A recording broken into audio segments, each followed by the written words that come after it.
Hello, and welcome to the online course for music appreciation. I want to cover in this lecture a couple of areas in the introductory material. Most of this you can do on your own and memorize, such as terminology, but there are elements of music and consonance and dissonance aspects that I would like to discuss with you.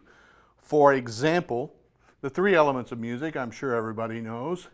Number one, no particular order. Rhythm, otherwise known as meter. Number two, melody, which tends to be in phrases, and I'm going to demonstrate this later on.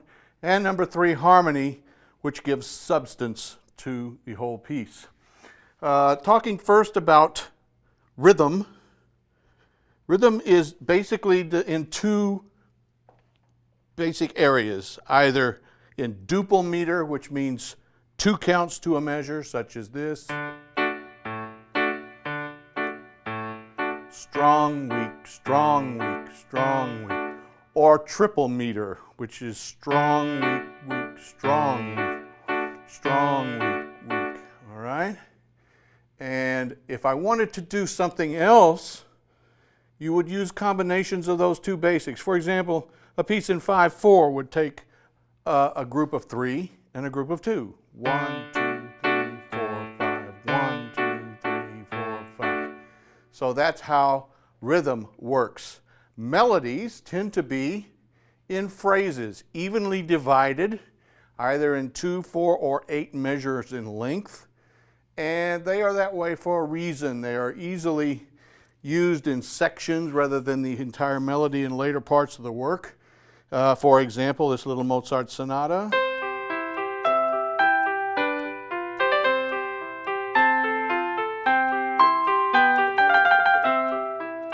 We have two sections here. Here's the first section.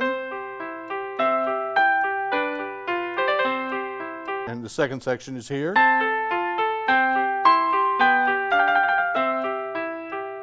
So you'll notice that the first part is down in this part of the octave.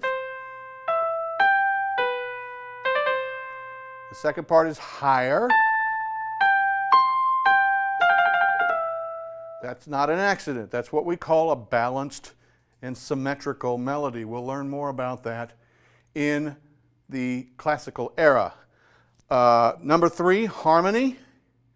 Harmony is something that can very much change the aspect of music in general. For example, there's a lovely Chopin melody which without harmony can be rather challenging to the listener. Judge for yourself.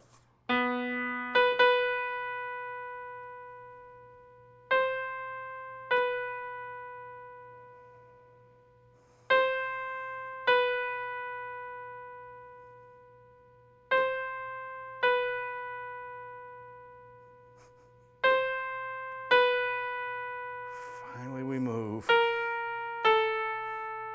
Then we stay here a while.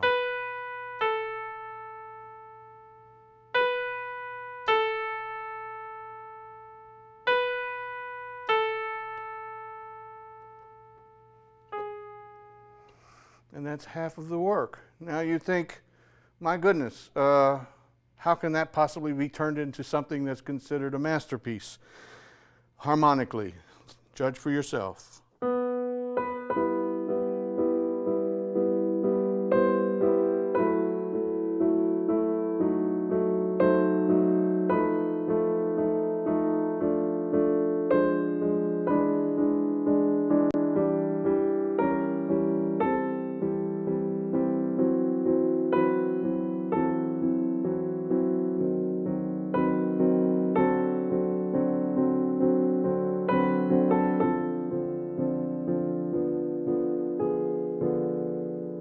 We're suddenly wanting to know what's going to happen next. So here we see how harmony can actually make quite a difference in making a melody that sounds very simple, basic, and almost boring by itself into one of sheer expressionism, as Chopin was so good at doing. The other aspect I'd like to discuss with you is consonance versus dissonance. This is one of the most important aspects in understanding music. Consonance is defined as music which is pleasing to the ear. In other words, we would consider, for example, Brahms' Lullaby.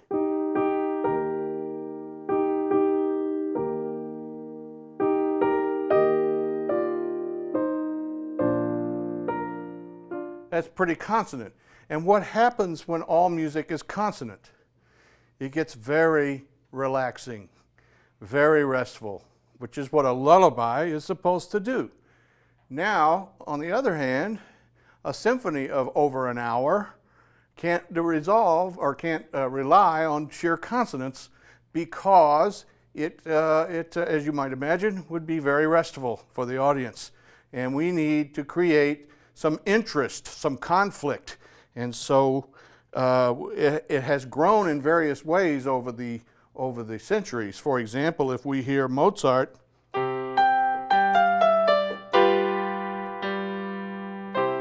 that would be an early way of doing that phrase. Now he would make some dissonance by doing this.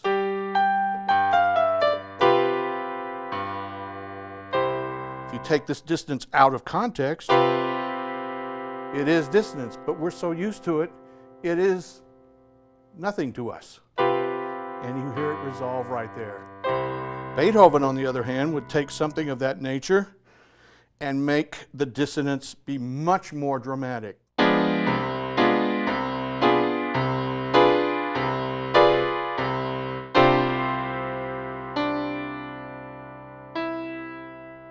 So you see, he took the dissonance and literally extended it to the point where we are begging for release.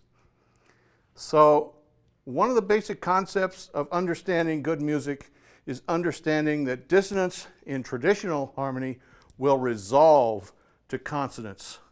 It is setting up the resolution. Dissonance is the conflict, the interest. Resolution is, as we say, the resolving of the conflict. The more you hear dissonance, by the way, the less dissonant it becomes.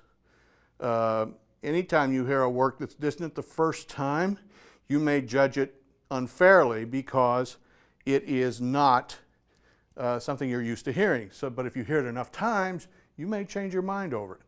So these are concepts that you need to be aware of and need to rely on as you go through our course in music appreciation. Thank you.